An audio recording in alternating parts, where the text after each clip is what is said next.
Welcome back to a very special podcast episode. Today, I'm joined by Jvala Singh and Simran Kaur, and we're discussing Mahalla 9's new calendar for 2023, all about women in Sikh. Before we get into the podcast, if you want to get your hands on one of these beautiful calendars that includes 13 original artworks printed on B3 large format, wire-bound with a strong backboard, delivery available within the UK and worldwide, so whether you're in Australia, India, or America, we've got you covered. All you need to do is go to mahalla9.com and use the discount code Ramblings to knock off 10%. You can also find the link and the discount code in the description below. With that out of the way, let's have a quick look at what we're discussing in today's podcast. We have paintings that they have held in their lineage for many years, since the times of the Gurus, What the calendar covers. For example, Mata Nanaki, Mata Kolan, etc. Why were these stories not told to us growing up? Who is involved? A group of artists now as well, both from our own community and out in the community. Where did the stories come from? So we're using pre-colonial sources. And a whole lot more, so you may want to watch this until the end. Ladies and gentlemen, please take your seat.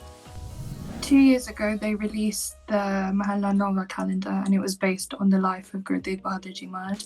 And they're all commissioned paintings that went into the calendar, and people kept them. You could keep them as like memorabilia to hang in your house.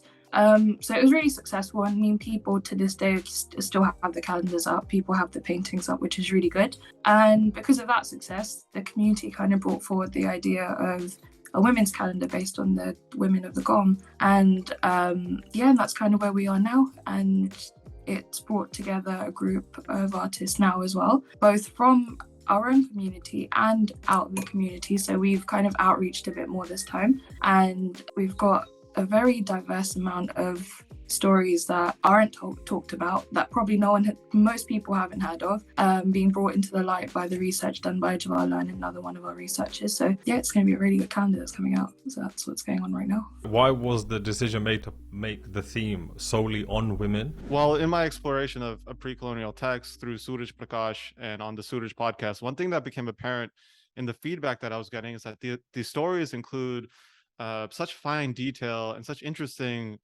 stories about women. And why were these stories of women, for example, Mata Nanaki, Mata Kolan, etc., why were these stories not told to us growing up? So we decided that in looking at stories from the pre-colonial text, what we wanted to do is dig out these stories and present them in a new way, have them fashioned visually by artists and commissioned for this calendar project. So that's kind of where the idea came from, to kind of present these stories that have not been told, that have been kind of left unnoticed for many years.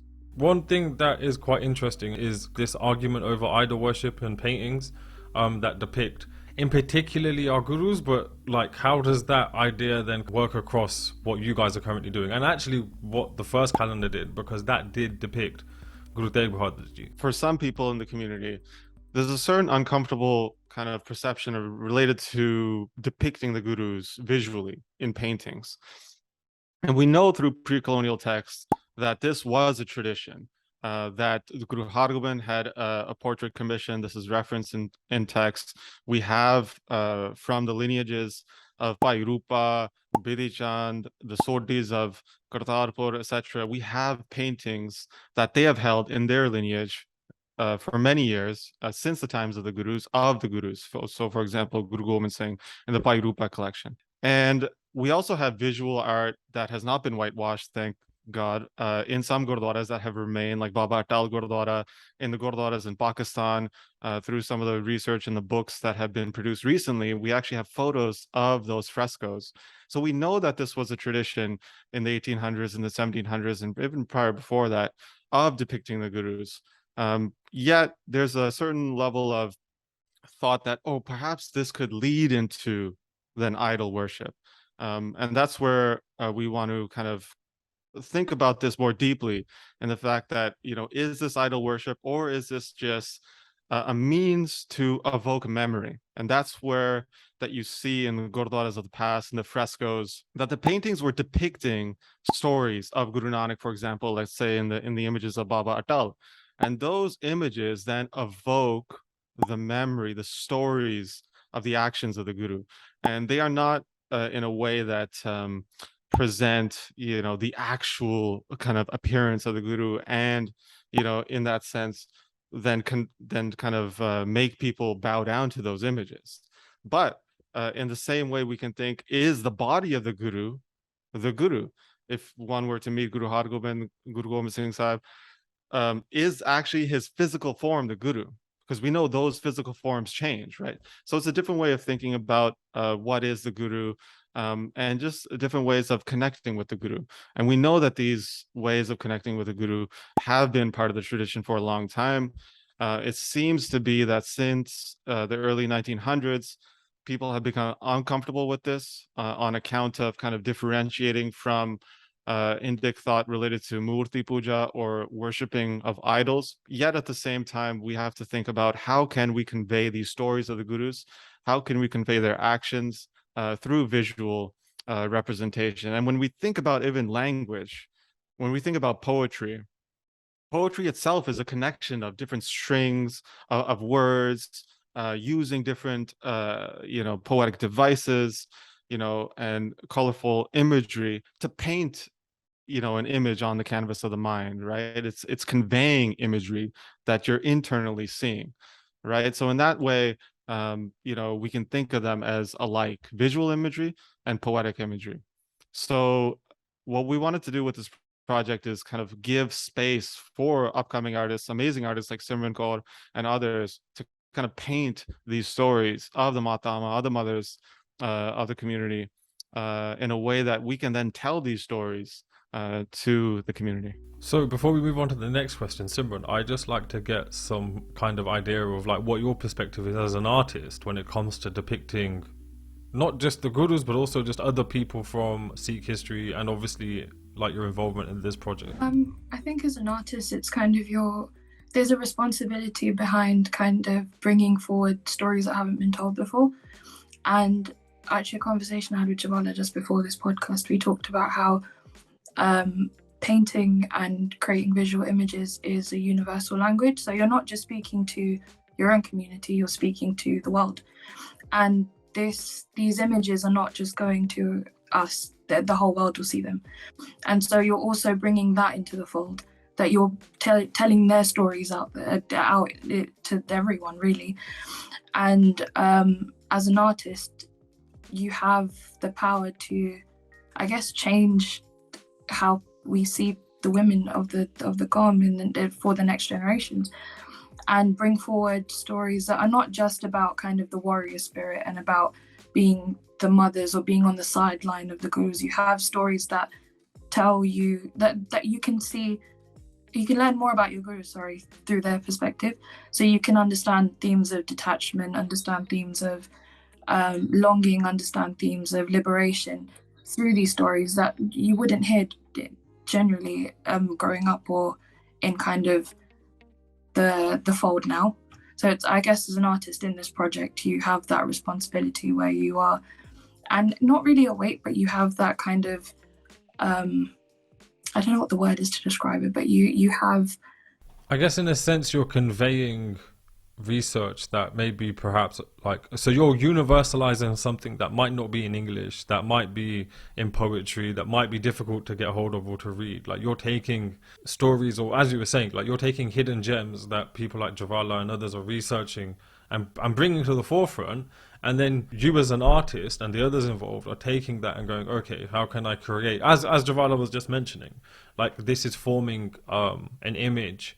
You guys are literally painting that image, like you're turning it into something that we can all see, and then don't have to necessarily then read, I don't know, whatever it is that has evoked or created that image. Yeah, you're definitely right. And it's also like a lot of before we kind of came forward with the project, a lot of messages that we were getting from the community were like, oh, we want this calendar will be something that we'll keep in our house, our daughters will look up to it, or like our kids are going to look up to it. And kids necessarily are not learning hardcore Punjabi or not learning hardcore other languages that are written within different manuscripts. So you have images that they'll look at and understand stories that then they'll grow up with, maybe do their own chords when they're older, learning these stories. So it's a pathway, really. You're creating a platform for them to then move forward with those stories. No, definitely. So, Jvala, I just want to get an idea then of where are these stories coming from, and what do these sources tell us about Sikh women in history?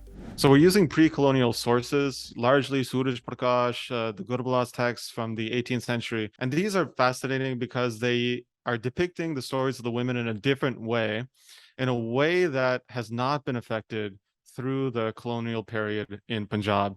So in the way that they're describing what they're wearing, their social interaction that's happening at that time, we're trying to dig those stories out and present it in a new light. And so we have a lot of different stories from my Bago to Mata Kiwi, Mata Nanaki. The range of stories all depict different aspects in which the women then contributed and helped the community. And what we're trying to do through this is to show that there's a diverse range of interaction that the women of the community had. And it wasn't just whether, one way in which we like to nowadays see women of old is just as warriors and essentially as kind of providing material or martial assistance for the Singhs in battle. But there's a whole range of ways that the women were helping, whether it's Mata Kivi helping in the langar, whether it's Mata Sahib Deva, who's sitting on the takat, who's sitting on the throne in Delhi for the community that's coming there and bowing down to her. And she's commanding, okay, we need people in Amritsar. So she sends Bhai Mani Singh, Shahid to Amritsar to kind of organize the community there. Like she is the chess player that's organizing the Pant in that way, right? So you have this different range of interaction. And like Simran Kaur was saying, then the women of our future generations, when they look to these stories, they can see that there's not just one path for them. Just as we as Singhs, you don't have stories of the Khalsa, the martial Singhs who are fighting in battle, but we also have Kanea as well, who's given out medical assistance as well, and both of those are acceptable. It's not nobody in the community would say, "Oh, Kanea should have picked up the sword and fought." We know that there are multiple ways to engage with the community, and we just know that from our traditions of Kirtan to Katha to Seva, etc. Right? So we're trying to kind of present a diverse range of interaction. One thing that you touched upon was the sources are pre-colonial. Why is that important in terms of, I guess, what has colonialism done to our current understanding of women in our community? I think in many ways, especially in the ways that the women are depicted and kind of the social interaction that the Matama have with the gurus and the community, I think there's a way in which that gets looked at through kind of a Victorian lens. And that kind of changes the way in which we engage with the stories. And this is a very difficult thing to kind of undo once this lens gets put over our eyes as a community. So one way that we're trying to do that is trying to dig out stories from the pre-colonial where they were looking at these stories in a different light. So, for example, these stories about Mata Sahib Deva, the mother of the Khalsa, who is basically the organizer of the entire Panth. She is the commander, she's the general, right? These type of stories have been largely suppressed. And especially when you see her own hukamname, so her own commandments that she's sending out to different communities, those types of imagery of her writing out these hukamname, these have largely been erased. And even to the extent that we have changed her own name. Largely, most of the community calls her Mata Sahib Kaur. But in her own handwriting, she says her name is Mata Sahib Devi and sings out of respect, say Sahib Deva. Devi and Deva, essentially the same thing. So if we can't even say the name of Mata Sahib Deva correctly, then that just shows you to the extent that we have suppressed her history. Just before we move on, and I asked Simran about the image that she's creating for the calendar, I just want to ask, when you say suppressed, what is behind all of that? Is it a kind of a intentional suppressed? Like, what's behind it that is occurring? Or essentially, for argument's sake, even the name change. Like, what's the mentality behind changing the name from Devi or Deva to Kaur? Well, largely this is to kind of overlay the Khalsa-centric kind of martial viewpoint of the Panth over top of all the Matama, over top of all the mothers of the Panth. And in that way, it really cuts out a large part of their story. And to paint a fuller picture, what we're trying to do is tend to show the different aspects of these women and their engagement with the Panth. So in kind of looking at, for example, the story of Bibi Panni and Bibi Amaro. So nowadays it's known that in many gurdwaras, Sikh women aren't allowed to perform kirtan, but there's stories of Bibi Amaro, who is the daughter of Guru Angad Dev Ji, and in her recitation of Gurbani every morning, it drew her uncle Amar Das to Guru Angad Dev Ji, and then Amar Das became the next guru through that. So it's through actually the recitation, the kirtan of Bibi Amaro, that we have the third guru, which is just something to think about. And many people don't know that was the case. Also, when you look at Jassa Singh Ahluwalia's mother, she's not in this calendar, but just another story that gets overlooked is that Jassa Singh Ahluwalia's mother would perform kirtan. This is mentioned in Prachin Panth Prakash by Ratan Singh Pangu, that Jassa Singh Ahluwalia's mother would perform kirtan for the Dal Khalsa when they would get together. And that's these stories, right? These stories have largely been forgotten, unfortunately. So it's something that we're trying to bring to light. I just wanted then to get more information then about some of the other women that have been included in their stories that we can expect in this calendar. In particular, you mentioned earlier Mata Kola, you also mentioned Mata Nanaki, so perhaps if we could just kind of start with those. We'll start with Mata Nanaki. Mata Nanaki is the wife of Guru Har Gobind. It's the mother of Guru Tegh Bahadur and the grandmother of Guru Gobind Singh. So actually Mata Nanaki was helping to raise Guru Gobind Singh when Guru Gobind Singh was a little toddler, and his father Guru Tegh Bahadur was out east. So Mata Nanaki played a massive role in the community, and this is another thing why we started this project. Was many people have not even heard of Mata Nanaki. You know, people have heard of Bibi Nanaki, Guru Nanak Dev Ji's sister, but not many people have heard of Mata Nanaki. Mata Nanaki was basically the pillar of the community from the time of Guru Arjan Dev Ji up to Guru Gobind Singh. So we think about Baba Buddha Ji as being there for 6 gurus, which is an insane length to be alive. 100 plus years Baba Buddha Ji lived.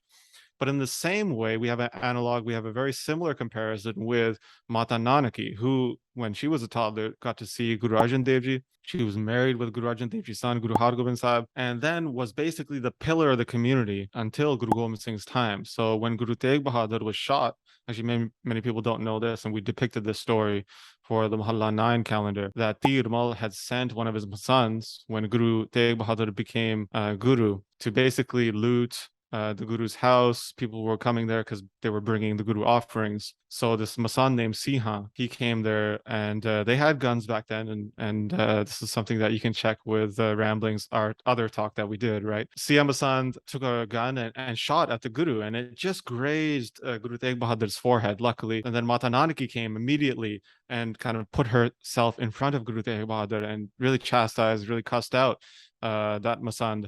And then they basically all left. So she basically played a really protective role there as well, protecting her son, Guru Tegh Bahadur Sahib. So Mata Nanaki is just a massive figure during that time. And to really know the extent, you have to read the stories of Guru Har Gobind Sahib, which we have covered in Suraj Prakash.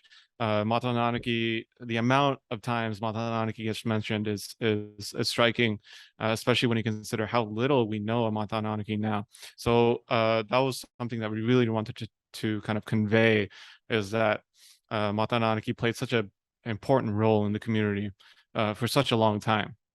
So Mata Nanaki is a pillar. Mata Kola is also related to Guru Har Gobind. When Guru Har Gobind was stationed in Lahore, in the Mozang area, there was a Qazi there, a Muslim lawmaker, and he was quite vicious with his daughter, whose name was Kola. And that lawmaker also had stolen essentially a horse from the Guru. He had basically purchased it from the Mughals, who had stolen this horse that was en route from Kabul to Punjab. So Guru Har Gobind is actually riding around in that area. Mata Kola sees Guru Har Gobind, is totally infatuated with Guru Har Gobind. And this is very much a love story, which is how Gurbani talks about our relationship with the divine. So this story is conveying this divine relationship with the devotee and the beloved. Mata Kolna then is luckily saved by Guru Hargobind. It's actually depicted. The story is told in Suraj Prakash, and you can check out the Suraj podcast for that, where Guru Hargobind basically goes on like a late night expedition around 12 o'clock at night. Jumps on his horse, pulls up to Mata Kolna Ji's house. Kolna jumps on the back of the horse and they ride out, and then they go to Amritsar from there. And this story is talked about in basically all the pre-colonial texts that we have, from Sikhandi Bhagtamala of Bhai Mani Singh, from the Gurbalas associated with Mani Singh, Gurbalas Pachai Chemi, up to Suraj Prakash, etc. So Mata Kolna's story also has been largely ignored, even though in Amritsar, beside Baba Atal Gurdwara, we even have Kol Sar Sarovar, which is really important out of the Sarovars in Amritsar for those who are doing the Tirath, the pilgrimage there, to go to every single Sarovar, Ramsar Sarovar, Santokh Sar, etc., Bibek Sar. Kol Sar Sarovar is one of the major 5 that people have to kind of bathe in to get that full experience of the Sarovars in Amritsar. So she and her memory is like Atal, it's eternal, but it's largely been forgotten nowadays because of perhaps some misconceptions about the relationship that she had with Guru Hargobind. So she did not mother any children with Guru Hargobind, but she's largely thought as a Mata, as one of the mothers of the community. So I've got a question, and it is kind of slightly controversial, so if you aren't comfortable with the answer going public, then that's fine, I can edit it. But what I'm interested in then is, what are the relationships between the women and the gurus like? Because for argument's sake, quite often it's pointed out that Guru Hargobind Sahib Ji had more than one wife, Guru Gobind Singh Ji had more than one wife, etc. Like, how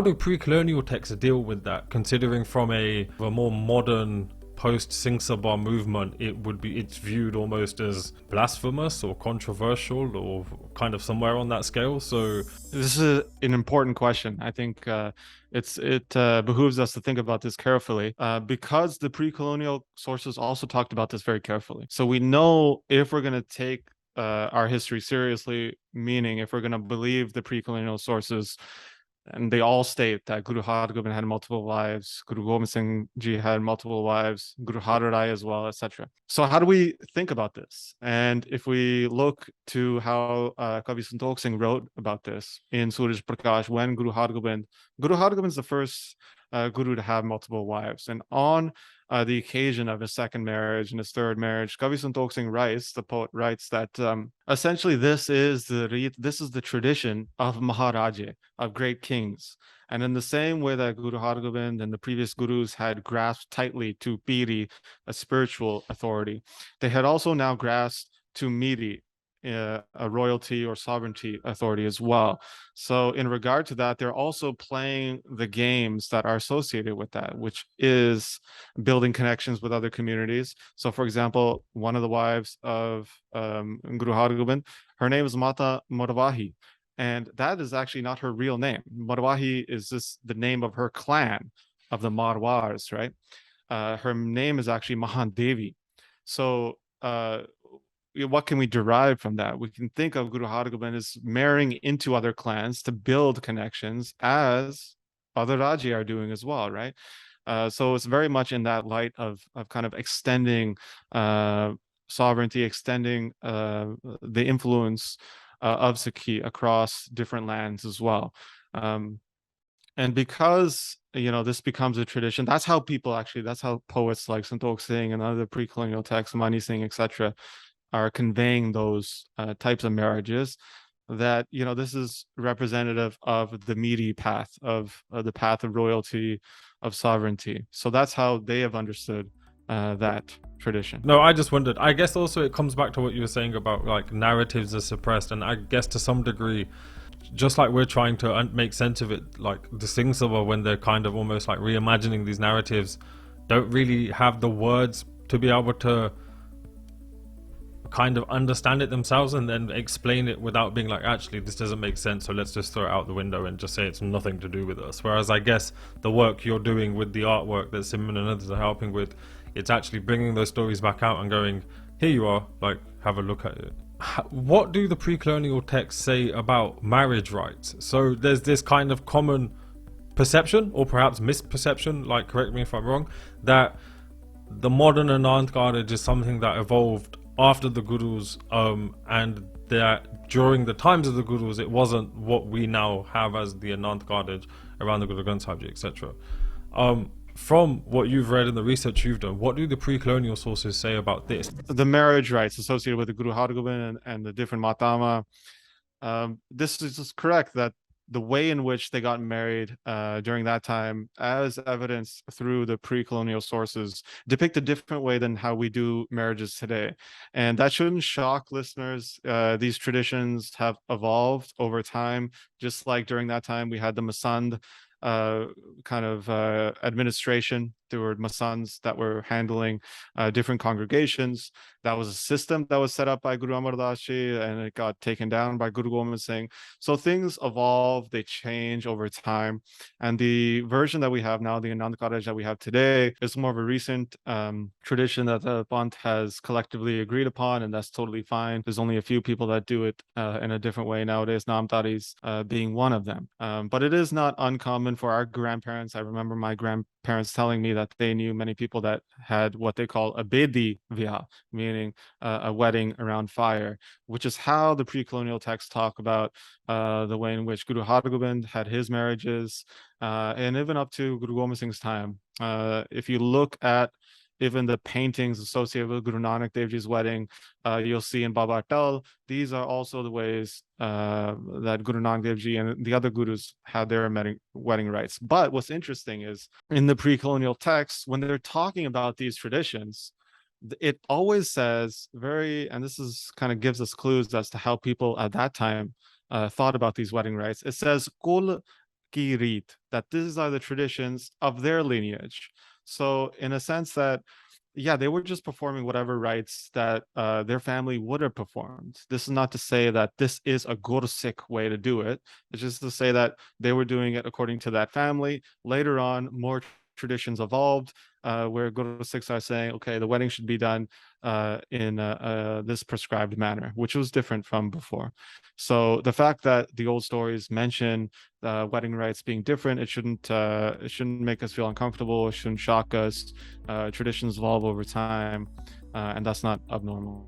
I think one of the reasons why some people watching this may be shocked is because you never ever hear of this. Of these pre-colonial texts mentioning the manner within which these marriage rites were carried out. And equally, one thing that I've noticed with the work that you guys are doing and the research you're putting together with the artwork Simran and others are creating is there's this want for historical accuracy. So I think people watching this, and especially if they're still watching it at this point, obviously are interested in similar things that we are, which is wanting to make sure that we kind of are as accurate to the facts, however you wish to define that, as possible. So what other things are there kind of in the project that point to this? So you earlier mentioned Mata Sahib Devi is referred to as Mata Sahib Kaur within the modern lens. Why has that happened? And equally, are there any other examples within the project that you could point to? Well, it's interesting. One way that we're trying to be authentic to the historical sources is just depicting, what the characters are wearing. So, for example, Bibi Pani, there's this whole story related to her nose ring. And this is an interesting point to think about, because the way in which we imagine the history of old, whether it be the Matama and the women of the Panth, or it be even the gurus, for example, when people look at some of the pre-colonial paintings of the gurus, it's not odd to find them wearing earrings. Now we say, okay, is this gurmat? Is this the gurus thinking to wear jewelry? And it's really interesting that throughout the pre-colonial text, you'll find the gurus depicted in this way, the gurus distributing jewelry as gifts to his sangat. So even when, for example, 1699, Guru Gobind Singh is fashioning, establishing the Khalsa. Guru Gobind Singh gives the Khalsa, the Panch Pyare, his roop. He gives him his form, the clothing, the weaponry, and the jewelry. Because Guru Gobind Singh is a Maharaja, right? He's a Maharaja, so he adorns jewelry, just like Maharaja did. And in the same way, he's making his Sikhs royal in that sense as well. He's making them sovereign, he's making them powerful and prestigious. So in the same way, the Guru is adorning, and him with his own hands, it mentions that Guru Gobind Singh is fashioning jewelry onto his Panch Pyare. It's a beautiful story there told in Suraj Prakash. And I think in that way, it kind of shows a very interesting concept that we have largely ignored in when we look at these historical texts. And if we can associate imagery with the stories of the Guru and with the stories of the Sikhs, I think that helps us remember a lot of these stories as well. For example, we were talking about marriage rites, and one of the stories of Guru Tegh Bahadur's wedding is that they were distributing these large jalebis. And that's so fascinating because I had a cousin who went to a wedding recently, and she was telling me that, they were giving out jalebis at this wedding. And I remembered Guru Tegh Bahadur's wedding as told on the podcast. And I'm like, that's brilliant. That's exactly how these stories are constructed to kind of overlay ideas which will be encountered in the real world, right? You're going to see these type of foods mentioned. You're going to see this type of clothing or jewelry, or certain types of horses or weaponry and etc. And that's going to automatically build this matrix of memory back to the Guru, right? So everything the Guru becomes that locus. And if we start cutting off these connections between the material, between the world in front of us, then the Guru just becomes whited out. The Guru becomes without any color, without any flavor, without any association. And that's why I think that in the poetry of the pre-colonial texts, where it's describing the Guru, you have such emotion depicted, and this is even in the writings of Gurbani, where it's describing the divine, Santana Dokapai te Dukhi, that the divine is sad when the divine sons, saints, are pained, right? And that gets manifested in the tales of the Sikh Gurus of old. So, for example, we talked about Mata Kolna. When Mata Kolna ji passes away, tears flow from Guru Har Gobind's eyes. This is how it's described by Bhai Mani Singh's Guru Das Pasha Chemi. And that's powerful when you think about this connection between the divine and his Bhagat, his devotee, right? Because it shows that there's a reciprocal interaction and a care and a love on both sides, not just that we are just praying to this divine and we're not getting anything back, but it's a reciprocal engagement. It's a connection with something that also loves you. And these stories manifest in that way. People can look at that story and say, oh, well, why did Guru Har Gobind care about some woman? And that's a very kind of crude way of thinking about the itihas, the history. It's cutting away the philosophical components, but also it's cutting away the emotional components that the poet is trying to convey through these stories. Without starting a whole other podcast, I think one thing that is quite apparent, and feel free to add your own thoughts to this, which is the idea of divinity and how that is then portrayed through art.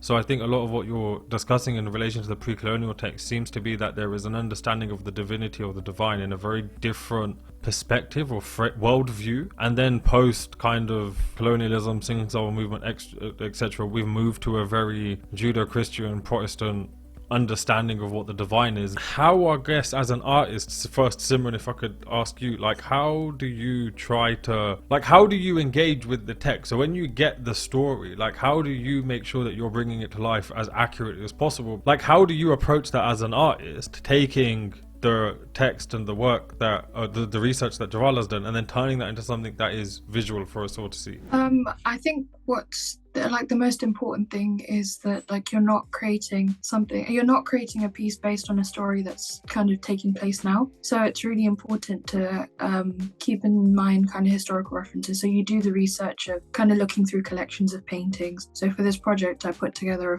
Google file for all the artists and sent that over with reference images that were from the the timeline of all of the stories, and then you take those along, and I guess try and be as truthful as you can to the story, because with all the information given, there was an outline of a story you could use, or like a composition you could use for the paintings, but it's kind of like let the artist connect with the story first before you kind of come in and you say anything. So it was like for my story especially, I was given the story, and then I spoke to the other researcher first, and he kind of explained it a little bit more to me. And then I guess what's really important about this calendar as well is being able to put yourself in the footsteps of the women and be able to kind of experience what the story is trying to tell you as well. So with this, I've used a lot of gold and a lot of kind of illumination to depict that feeling of liberation and being completely detached from the bondage of this life. So being able to express that via material all comes from being able to connect to the story. And I guess it's being able to sit and properly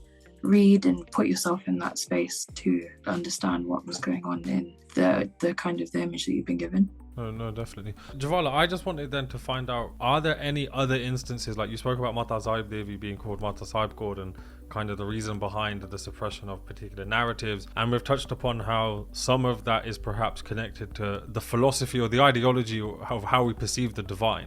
Like, are there any other examples? Well, yeah, another kind of a big thing that we wanted to draw out, and which will likely be the cover of the calendar, is this idea about the soul bride. Meaning, in Gurbani, they use this rupak alankar, this kind of poetic device describing all of us, everybody in the world, as women who are then going to be united with their divine husband. And that connection, so they're using a metaphor here, that the husband, when unites with the bride on their bed on their wedding night, that anand, that bliss that they have there, is this connection that we have as souls or atma, that when it's united with Paramatma, there's a connection there, that kind of a mystical experience, that anand that one gets, feeling connected with everything, the entire world. That is kind of brought in by this metaphor about, okay, we are all soul brides and we are adorning ourselves with shangar, with jewelry, embellishment, etc. And in Gurbani, that's described as shobhaguna, like these good qualities, like sata, santoka, daya, taram, etc. All of these, right? Truth, compassion, righteousness, nimarta, all of these, or you can say humility. All of these qualities are essentially our jewelry that we are adorning, that we hope to kind of entice the divine such that we are united. And also related to bhakti, kind of this devotion, kind of asking for this union with the divine. So that's going to be likely the cover of the calendar, is depicting in a visual representation of the soul bride, who then is eventually united with the divine. So that is an idea that largely through, we can say, a Protestant understanding of Sikhi, through the colonial period, we largely became uncomfortable with this metaphor on account of, it can be graphic in a certain sense, right? There's lines in Gurbani that says like Gurmukha Ravahe Sohagani So Prabha Seja Patar, that the Gurmukh, who is the Sohagani, who's the, you can say, the happy soul bride, is ravished, like this kind of this anand that she gets in this union. And that anand is the same, that bliss is the same type of bliss that we get when we feel connected with the entirety of the sansar, of the world, right? Through that mystical experience, through that union with Paramatma, the divine. So those metaphors largely, because, in some sense, they could be thought of as explicit, the union between husband and wife, have largely been ignored. But it is actually that metaphor, I would think, is, if not the most common metaphor used in Gurbani, but certainly amongst the most common metaphors used in Gurbani. You have other metaphors that say, for example, the divine Paramatma is my mother, divine Paramatma is my father, right? And we are the children. That gets used far less than this analogy of the woman and her husband, kind of, because it's related to it brings in this idea about unity, and it brings in this idea about bliss. So that's actually what we're trying to convey as well, with the cover image that we are going to be having on the calendar. Yeah. No, definitely. I guess also in some ways the parent-child metaphor actually puts the divine on a higher pedestal, whereas the unity metaphor actually makes the divine and yourself on the same level, which again harks back to the idea of of divinity, or the philosophy within kind of Sikh ideology, definitely evolved through or changed. I don't know evolved because that has kind of positive connotations, but it certainly changed with the colonial period to something that, like as you said, kind of like some of the most common metaphors are kind of suppressed because of certain uncomfortabilities with that. So when you're talking about this metaphor of the soul bride and essentially this male-female metaphor, which I guess, and again correct me if I'm wrong, is also kind of that Shiv Shakti metaphor, that yin and yang, that kind of like the duality of divinity kind of combining to creating this one, or non-duality essentially. How is that evolving or changing also then influenced our perception of things, not just like Sikh history but also our own Gurbani? So Dasam Granth is usually seen in quite a controversial lens, mainly because of some of the charitras which discuss or talk about women. Again, before we get into what they talk about, I just want to kind of understand, like, what do you think perhaps leads to our modern day misunderstanding of things like Dasam Granth or the charitras, or even some of the history that you've already discussed? That's a great question because, in relation to that soul bride, that is just one metaphor. That's just a way to understand the divine and our role in that as well. So when we look, and that's just one of many ways that the gurus have written about this in Guru Granth Sahib, Adi Guru Granth Sahib. Guru Gobind Singh uses a very interesting way of taking this idea about the feminine and then constituting that, utilizing that in a way that's kind of bringing in martial aspects as well. So, Dasam Granth has a lot of sections about Chandi, Durga, Pavani, the goddess. How are we to understand those then, right? When we think about, is this just a goddess that's underneath something else that's above it, like Akal Purkh? Because we have Akal Purkh at the beginning of Japji Sahib, Mool Mantra, and Purkh there is a masculine noun, right? So we can, this is why that in a lot of the Christianized translations of Guru Granth Sahib, you'll have it there that he is the divine being or the creator, etc. Right? You have the he there because it's a masculine noun. Well, in Guru Gobind Singh's writings, he's writing about the divine as the feminine. Sri Bhagavati Ji Sahai.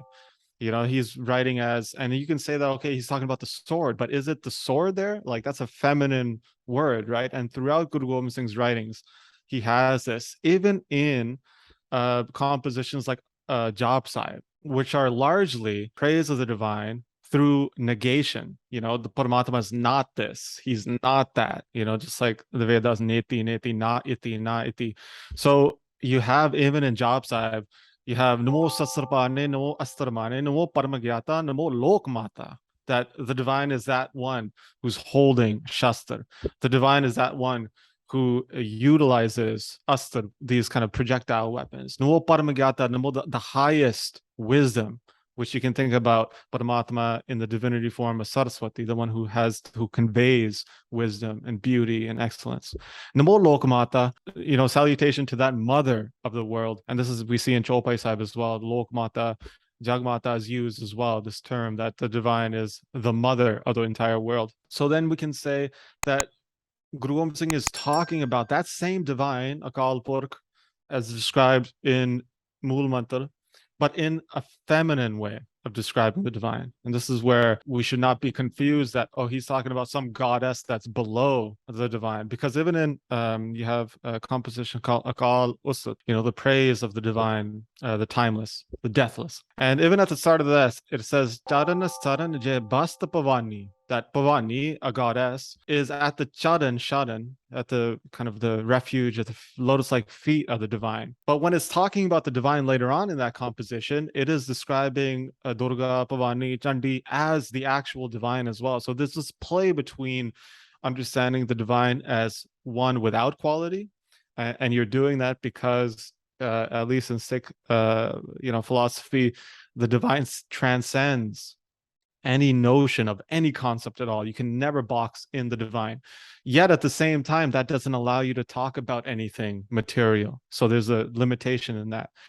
So when the Guru is talking about material aspects of the divine, which we call sargun, he's invoking certain characteristics and ideas that are pertinent to the Guru, which are that the divine is the grantor of knowledge. So he's bringing in that idea Saraswati, Bhavani, Durga as well, and that the divine is the one who bashes all the enemies as well, which is in Indic thought. Nobody is as powerful as Durga in the battlefield, right? So to kind of draw those elements in, they're using the mythos, they're using the mythology associated with Durga to kind of convey this martial spirit. And the Guru does that with other things as well. When he's talking about in Krishna Avatar, when he's talking about Krishna fighting in battle, when you compare Guru Gobind Singh's versions, and I have an article I'm currently writing up for a journal about this, but when you compare Guru Gobind Singh's versions of Krishna Avatar, which is the 10th canto, Dasam Granth, of a text called a Bhagavad Purana, when you compare that with other Braj retellings of that section, his is just incredibly viciously violent when compared to the other ones. And it's like, why is it different? What is the context of Guru Gobind Singh's poetry? Who's listening to it? And what is he trying to convey in that writing, right? He's trying to inspire martial spirit. Right at the end of it says, Taram Yodha Ke Chai, for the kind of to evoke this kind of enthusiasm for Taram Yodha, right? He explicitly is writing his purpose for this. So again, the way in which we talk about the divine relates to our interaction and the way we need to conceptualize the divine. So in Adi Guru Granth Sahib, when they're talking about having this unity with the entire world, the way to do that is in one metaphor, talking about the soul bride and the soul husband. You can think about there's a certain connection that needs to be formed between the two on this bed of the world by adorning good qualities, by having devotion and nimarta to that divine, right? And in Guru Gobind Singh's Bani, when he's trying to inspire martial spirit, he's talking about the divine integrated with the mythology of Durga as this kind of martial divine who is the queen of the world, who's destroying everything with her kurban, and she's represented by the kurban, the sword as well, right? So that gets put into Sri Bhagavati Ji's Sahai in the invocations of Guru Gobind Singh. So it really matters in relation to how we think about the divine, and the ways we can think about the divine change according to the context, but they draw a certain meaning. No, definitely. One question that I have then, and like, feel free, Jvala, to correct me if you think I'm wrong on this, but would it be fair to say that, especially when you're referring to Carlos, the Jobi Sahib, Jap Sahib, a lot of the compositions that Guru Gobind Singh has written, and just from what you were saying, that there is this understanding of the divine being non-dual, so this Akal Purakh, which is beyond time, beyond death, beyond everything, so therefore it doesn't fall into this Kal Yuga Maya of duality, and then actually the manifestations or the way within which attributes of the non-dual are described or conveyed are through things that are familiar. So as you said, the destructive force is conveyed through Durga. Absolutely, and you find this, so Akalos is a good example, because Dhira Katarpa Angi Chand is a section at the end of Akalos, maybe 3/4 of the way in, where it goes really heavy into the mythos of Mahakasur Mardini, right? This the one who destroys Mahakasur, who is Durga, right? Who is Chandi. So you're exactly right that it's from a starting point of the divine is something that transcends all qualities. But when you're trying to connect with something that is beyond quality, how do you do that? You have to do that through qualities, through sargun, right? So even when we think about, bhakti, a kind of devotion, to have devotion, one needs to have something to be devoted to, right?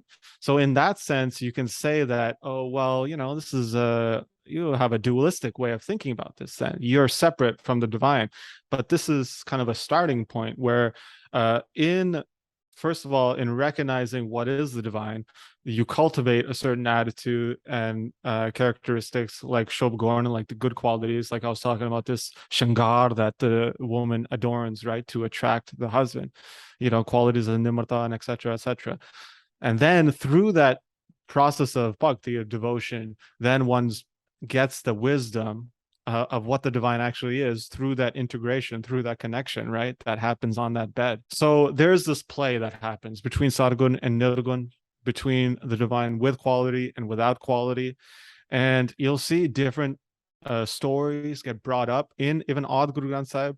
Actually, Simran Kaur's beautiful painting of Vishnu coming down and saving the elephant. Am I correct on that, Simran? Yeah. Saving Gajendra, yeah. That's a beautiful reference that if you didn't know the mythology regarding that reference, right, you wouldn't understand what Guru Tegh Bahadur is writing when he says, Gaja jiyon ho sahai, right? Just like you save the elephant, Paramatma, please come and save me as well. So you're drawing on notions and mythology that has been used before, but I do want to say there is a repurposing of this mythology. So just by drawing on, let's say, the stories of Durga, or the stories of Vishnu saving the elephant, or the stories of Ramchandra, the stories of Hanuman, etc., which find reference in Guru Granth Sahib and Dasam Granth, one does not automatically then, that's not a substantiation, that's not an agreement on everything they have in their mythology. And how we can tell this is, and this is not just a thought about this, you can tell this by the ways in which the repurposing is happening. So actually, if you went to let's say pundits who have studied the Sanskrit or like the original texts of these mythologies, they'll largely disagree with how it's being presented in Guru Granth Sahib and Dasam Granth, right? And what does that tell you? That there's a repurposing happening. There's even a modernization happening. Like, the stories of Durga are thousands of years old. In Guru Gobind Singh's version, they have guns in these stories. And people also don't even know that the Gurus had guns, which is, people should know that. Even Guru Hargobind had 60 riflemen always around him. That Guru Gobind Singh is writing these stories about Chandi, who has in her army warriors who are like shooting guns at the Raksha, at the demons. And this is the same thing in other texts that Guru Gobind Singh writes. So there's a repurposing of the mythology to fit the philosophy of Gurmat. And one should not be uncomfortable with engaging with that mythology when understanding the Gurbani. One question that I had for Simran is, what do you think has been the greatest difficulty that you find when you're, as an artist, creating these pieces of work? I think the biggest thing is kind of muting a lot of history because it's just not agreed upon now. Like when I had painted that the Gajendra Moksha, I had a lot of backlash from it, kind of going, oh, this is not within Sikh, you're doing everything wrong, you're following kind of Hindu traditions rather than following stories of the gurus and stuff. And then it's just a lack of kind of courage in the house. People don't want to listen, they don't want to have a look, they don't want to accept the fact that it's like we're very connected to these stories, and the gurus brought these stories into the fold for a reason, and they make sense, and they teach you how to kind of live now and kind of lead your life. So I think the biggest thing that I found is having to mute a lot of things, like even within these pieces of work, not being able to fully depict how a woman would have dressed then, fully out there with everything going on. But you wouldn't be able to do that because, again, Gurdwara would not sell the calendars, would not have them up. People would not want to have them in their houses because it's just this muting of history and things that are important that are not agreed upon post-colonialism. If I could add to that, sorry. Yeah, please, go ahead. It's really interesting when you look at some of the paintings in the 19th century. For example, Bishan Singh has this beautiful painting of women cooking in a tandoor, actually. So Bishan Singh is a very famous painter of the 19th century, of the 1800s. And he paints Darbar Sahib and he paints other scenes from Punjab. And if you look at the way the women are dressed there, and this is understandable, fashion changes over time. And oftentimes, like the younger generation will be like, oh, the older generation dressed stupid, or the older generation will be like the younger generation dressed stupid. And these are the challenges, right, that Simran's talking about. Because if you look in the way the women are dressed in that 19th century painting, they have bare bellies, some of the clothing might seem revealing, they're breastfeeding in public, a lot of these components where if this was happening nowadays in Punjab, this would make people really uncomfortable, right? So we have to know that, especially when depicting stories of old, that they perhaps dress differently. Social etiquette around dress was probably different. And this is like we were talking about before about jewelry, even components like that become hard to, convey and show in these paintings. So are there certain things as an artist then that you just, or kind of as a collective, you've kind of just decided not to depict or not to include, or like are there some kind of, not necessarily steps backwards, but are there kind of like, just because as you mentioned there's certain modern responses to certain things that you guys have decided not to depict certain things in certain ways? I think more or less from all the stories, there's not too much that you'd kind of go, no, wait a second, we shouldn't be showing that. Yeah, there's not too much, but I think it's kind of clothing wise and jewelry wise and things like that. So the references are most of them are from the Dor collection. Yeah, so the references chosen, we've kind of not really modest, but kind of gone for the more like the more kind of Punjabi attire of like Gurdwara tops and like chunnis over. So it's not too much that like people in Gurdwara will feel so uncomfortable that they'll completely reject the calendar, because the work is important and it's important to go like get out there. So if we have to mute a tiny bit, it's fine, but as long as the whole story isn't changing, that's what matters. So if we can tweak it slightly, it's great. Like most of the paintings are very, very accurate to the time and the references, but again, it's all about getting it out there. So if we can do that, that's what matters. No, definitely. So also, Simon, if you could just tell us which other artists are involved. So we've got a bunch of artists. I don't know them all off by heart, but we have Jithinder's on board. We have Sunrup on board. We have Mani, who was on the last calendar as well. He's on board. He also is on board. We've got a couple of artists out in the community as well, digital artists. So we've kind of commissioned, I think 2 Muslim artists as well have come on board. We have a lot of digital work this time, which is really good because that opens up that platform too. It's nice to see the skills that people have on that in that form of work as well. What her name's Hasida Kaur. She's known as Sundar Siahi on Instagram. She's on board as well. So these are just the ones that I know, like I can think of at the top of my mind. Yeah. So we've got a good bunch. It's a very nice bunch. No, brilliant. Just out of curiosity, do you actually think we can undo the damage Singh Sabha has done completely, or are we actually evolving into essentially what is like a third phase where it's like Neo-Pre Colonial in a sense, like we're trying to reimagine what the pre-colonial was like in the new age, if you get what I mean? This is how I think it evolved, man. I think it went from like Ranjit Singh's time, which went hella Sanatan, if you could use that term, where there was such a buy-in with the Indic mythology, to the extent that they ignored the Islamic mythology that's utilized in Gurbani as well. And you can tell this when you look at the DK, the commentaries of Guru Granth Sahib, like that line, Tol Taram Dea Ka Poot. That Tol there is this bull from Islamic mythology. I've not seen one Tika that's actually explained that that's from Islamic mythology. Why? Because they were so invested in the Sanskritic kind of mythology, which is fine, but they went heavy into that, right? They went so far into that to an extent that they started being steeped in that, and then the influence of that resulted in them being like, you know what, Shurdars shouldn't be doing Ishnan and Darbar Sahib. And they brought in elements that even us, as we look into the old stuff, we like the old stuff is dope, but like none of us would agree that you would prevent like a low caste from doing Ishnan at Darbar Sahib, right? So that resulted in then the Singh Sabha going the other way, like it polarized, right? It went the other way. And even people like Veer Singh, who I should have mentioned this, but even he says Sahib Devan. He doesn't say Sahib Gaur, right? So he's steeped in the old text as well. It's not even people like Veer Singh who are like the really hardcore Singh Sabha. The really hardcore Singh Sabha are like these other guys who took it to the other extreme, right? Teja Singh Pasoria and these type of people. And so they actually had some good ideas, right? Like, of course we don't believe in Jatpat, number one. Like, that's totally nonsense. And like these ideas about Devi and stuff, they had a point that Devi relates to Akal Purakh, but they were just stuck in this masculine way of understanding the divine because the Christian people understood their divine in a masculine, right? So they were like, And in their time, the feminine was so low that they were not going to be like Jagamata. They were not going to be like Paramatma is the mother of the world, because for them, they had this understanding of women that was so like it's beneath us. They basically thought, right? Engaging in the Sanatan stuff is definitely helpful because it helps you get the essence of what Gurbani was talking about, but it doesn't mean we are like substantiating. We don't agree with everything that they're doing, right? And it's not the whole picture either.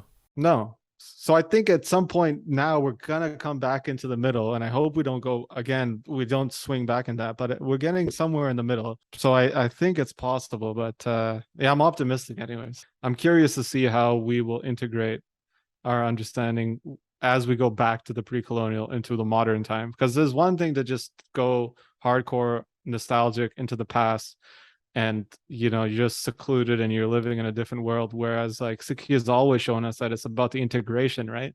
If you don't integrate into the modern world, and this is like, I'm not like one of those Dil Saf type of people, but like, you know what I mean, like you have to be able to take the Siddhant, the essence of it, and integrate with where you are, right? That's why Gris Jeevan, I think, is so important. It throws you in the deep end. It's like, all right, you think all of this, go try to do that now with a family. Just a quick question on that. Obviously, you've seen the thread about the artwork, like the Sikh artwork. That's literally like a duplicate of like some European or some American or some, and it had a lot of like backlash of all sorts of people, very angry that I'd even posted these comparisons, right? Yeah. Massively.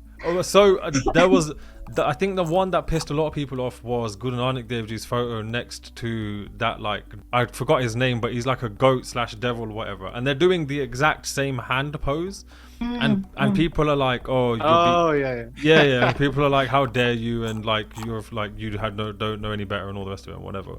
One thing that wasn't picked up on, and I found it quite interesting, was no one even questioned the depictions of the gurus. So everyone was happy with the way the gurus were depicted, and actually a lot of the backlash was the fact that I'd even made these comparisons. Now, why do you think certain depictions of the gurus or certain depictions of Sikh history are more accepted than others? Well, nothing is created in a vacuum, right? So you're always attaching and you're always integrating what you're doing with the culture around you. So we've now entered, in this post-colonial era. And what are the kind of the mythos, the mythology, the narratives that we connect with? Somebody like Napoleon and that style of artwork is appealing. So yeah, we're going to plaster, a depiction of Guru Gobind Singh in the form of that. And like Simran was talking about, this is not uncommon, right? This is not uncommon at all. And, if you look at the pre-colonial depictions of the gurus, they're largely painted in this Mughal-esque fashion, right? And you're basically using the visual repertoire, the kind of the mythology, the kind of the styles of the time, and you're creating your own version of that, right? And this is not different at all from the poetic compositions that we see within Guru Granth Sahib, Dasam Granth, the Itihasic Granths, the historical texts as well. You're using genres that are kind of prevalent and that you're connected to through cultural interaction, and that have prestige and that have importance within the larger public. And then you're repurposing that to put your own flavor on top of it. And this is what we see nowadays with these animations of the gurus and the sahibzade in the CGI, right? In this animation style. What needs to be done, though, is that when you see these animations and stuff, they just basically white out the guru. They white out any interaction that the guru has with his Sikhs, what they say even. So those type of liberties were taken in historical texts. For example, Santokh Singh, when he's writing about the guru has dialogue in these texts, and you can say, oh, the guru never wrote those words, so how do we know the guru said that? And I think that's kind of an immature kind of way to engage with this. Like, we're always repurposing, we're always refashioning the myths and the stories of old to engage the people of the present culture. And this is it's strange that people got upset about that. It's not the fact that Guru Gobind Singh is being depicted as Napoleon, which makes that a terrible piece of art. it's the artwork itself. Like if it was a beautiful version of that, perhaps that would have been amazing, and in commissioning other artists like Simran and the other artists for this Mahalla 9 project, what we hope to do is kind of build this visual culture, build this expertise in painting. Like Simran mentioned before, that we have not only Pahari or Mughal style artists, like how Simran beautifully does her artwork, but we have other digital artists as well. And we want to bring in a range of different styles of art, so we can depict these stories and the gurus and the matama in various ways, and hopefully also then in animation and in video, etc. I think for me, what was most perturbing about some of the comparisons that I'd posted about was the fact that, and you guys have touched upon it brilliantly, was that its basis was not in our history. So the Napoleon one itself, so for me, I understand, like, essentially what we're doing is we're in the West, so we're connecting to the narratives and the myths and the kind of the narratives that are just kind of out there in the public. So Napoleon is seen in the popular narrative as this great general who almost conquered all of Europe and all the rest of it. And equally, he's around at the same time Maharaja Singh Ji's around, or just prior. But to me, what was most disturbing was the fact that that has no connection or basis to do with Guru Gobind Singh Ji or with Sikh history. So for me, it's like, actually, we have such a rich history and a rich, not just in terms of textual sources, but also kind of visually, that same artist, and I don't know any of them, and I don't have any personal gripe against this, and I get that it's something that occurs through art and even just through any creative medium, but it's just the fact that why not take that extra 5 or 10 minutes and check our own sources, our own material, and then come back. And again, the Baba Deep Singh Ji one, which is essentially a rip-off of that scene from 300. Like, I get it. I've watched 300. I love 300. I think it's a great movie. I think it has a lot of similarities to do with how we evoke images and understandings of the Akalis of old. But I think it's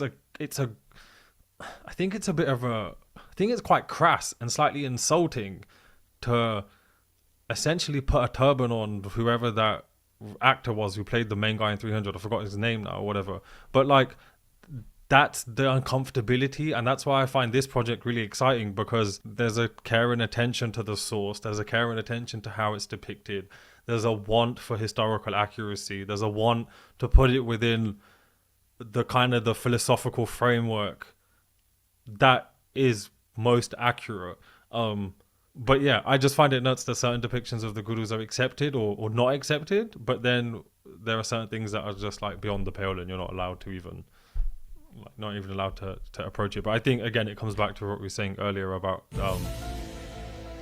the perception of the divine, or our understanding of the divine. So the perception, right? Because if you look in the 20th century, Sobha Singh's paintings, that speaks to how Sobha Singh and perhaps the broader culture was thinking about and conceptualizing Guru Nanak, Guru Tegh Bahadur. Look at his Guru Tegh Bahadur, right? When you look at old paintings of Guru Tegh Bahadur, he's always strapped with weapons. He's a warrior. You go hunting. The son of Cheme Pasha, Guru Hargobind, Guru Tegh Bahadur was always depicted as a warrior in these old paintings, right? But Sobha Singh is depicting him in a different light, and that represents the kind of the way he's thinking about it, and perhaps the way the broader culture is thinking about it.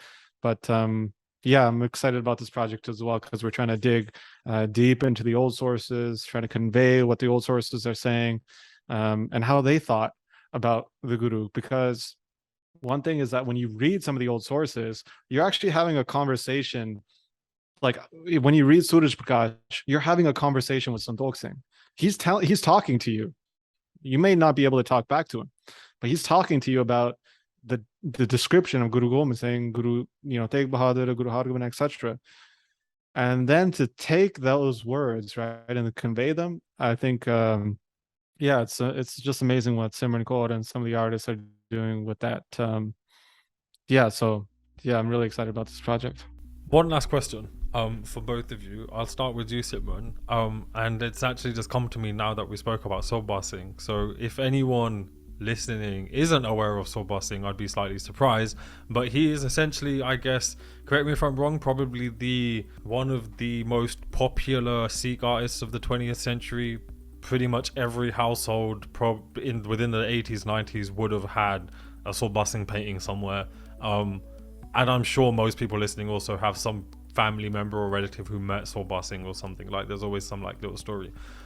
And he had such a lasting impact that even now a lot of people envision the gurus through the depictions that Sobha Singh made. So Simran, how or what do you think the community will perceive the gurus and other kind of historical figures in 10 or 15 years time, considering there are artists like yourself and loads of others involved in projects like this and in other works that you guys produce that are reproducing different images of the guru or scenes of Sikh history? Like, how do you think they're going to have an impact on the community in the long run? Just like I guess Sobha Singh had an impact, how do you think you guys will influence the community in generations to come? I think what's really clever about this project is that it's a calendar project, so it's something that does belong in your house. It's not just a painting that you shelve away or something. Do you know what I mean? Like, you just put it in a shelf and then it's gone. It's not something like that. And so you are looking at it every day. Your kids are looking at it every day. Your family are looking at it every day. And then you're passing down their stories, and people ask questions. People want to know more.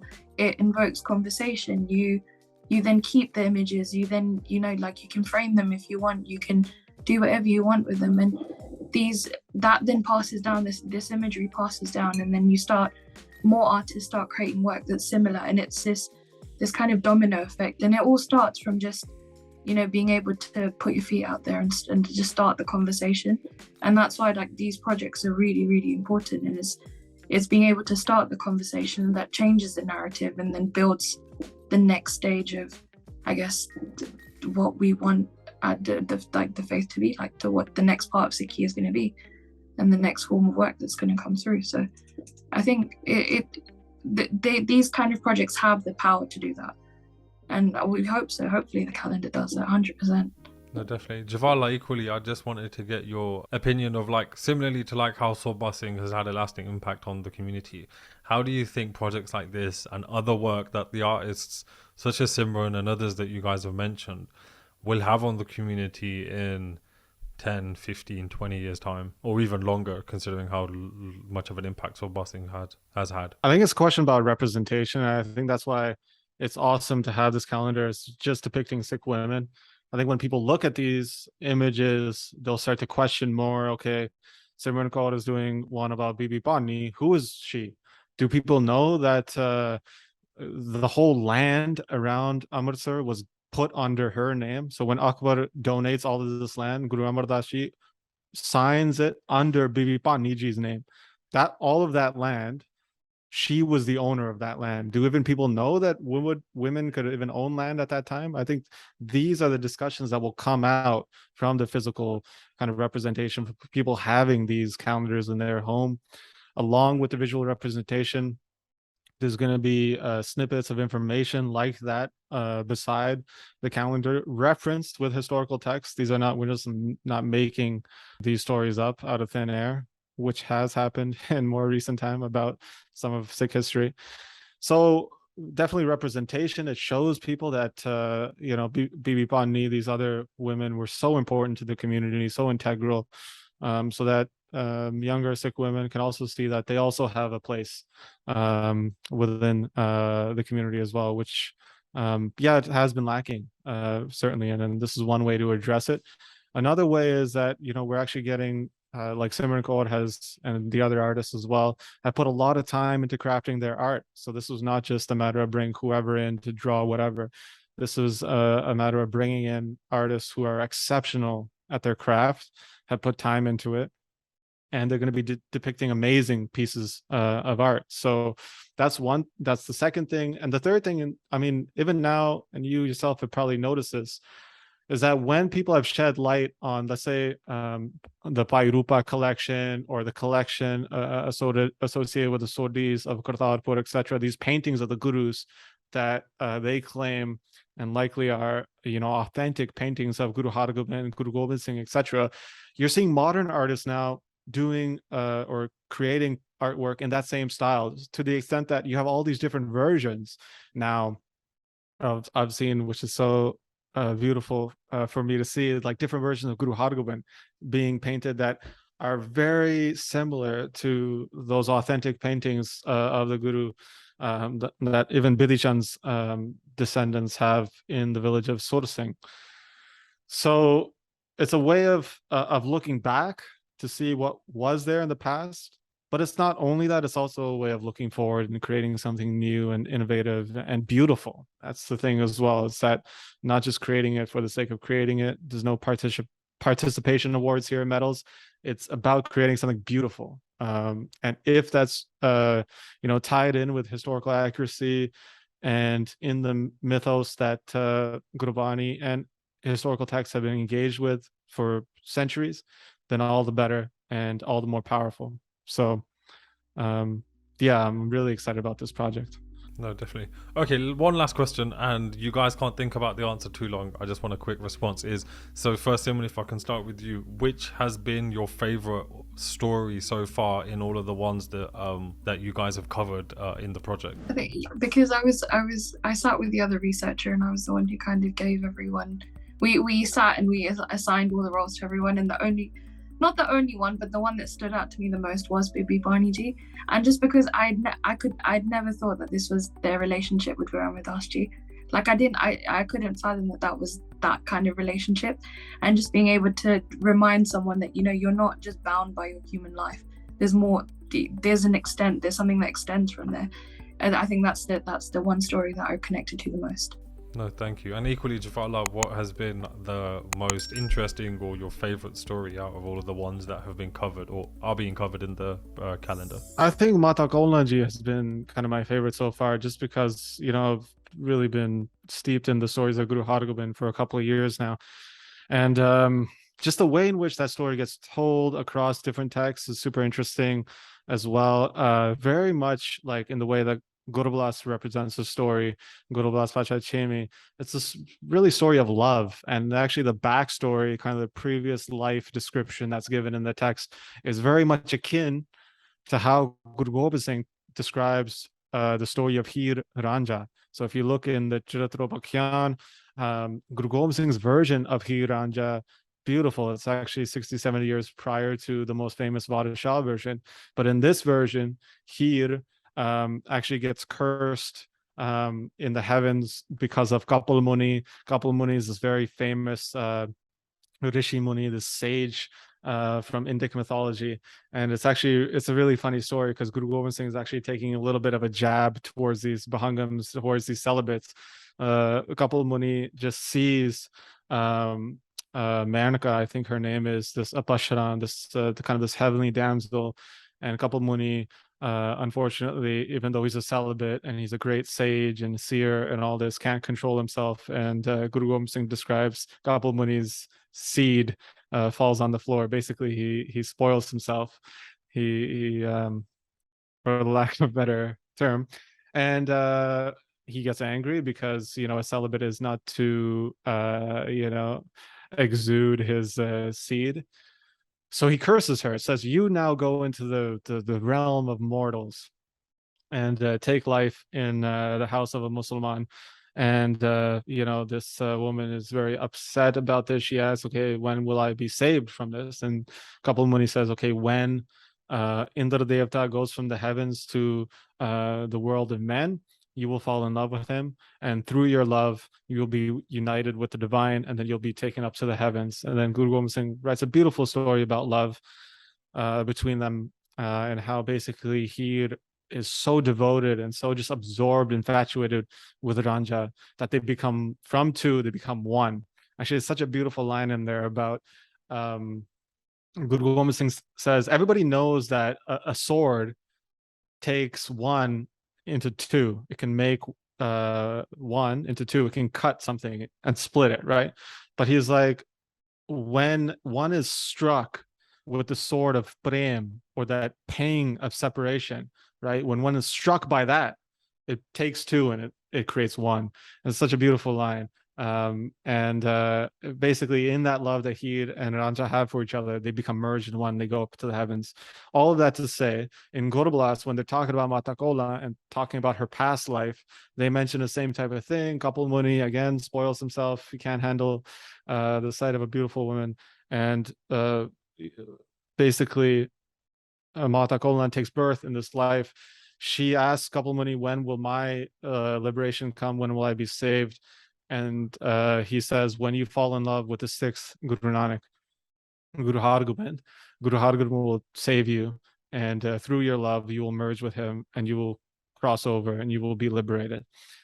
So again, it's this Prem Di Kahani. It's a story about love that shows that through devotion, one from two become one. So just going through that story has been it's really changed the way I think about some of the stories about the gurus in this way that they just use these beautiful the mythology, the metaphors, the analogies about love, and show how that actually manifests in a devotee and a guru relationship, with a chela and guru relationship, and how actually, although you can think of that as two, just like Bhai Gurdas Singh says, Bahava Gobind Singh Ape Guru Chela, that he himself is the chela and the guru. So Mata Kola definitely is just a wonderful story, which I've loved going through. No, thank you. I can only say thank you to both of you for recording this and making the time to do this. Yeah, Amr, thanks for having us on. This has been a lot of fun. All right, yeah, take care. Take care, guys. Thank you so much. All right, thank you. Bye. So you've made it to the end of another podcast episode. I hope you've enjoyed this as much as I did. If you want to get your hands on a mahalla9.com calendar, make sure you go to mahalla9.com/checkout and use the discount code ramblings. It will save you 10%. Otherwise than that, you may want to hang on for some of these bloopers.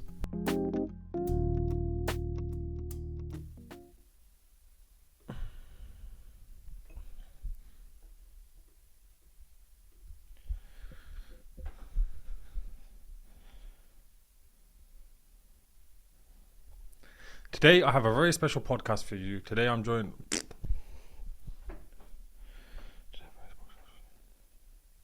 Today, I have... Oh, sorry, can I redo that? Delivery available... Simply go to Mahalla... Simply go to Mahalla...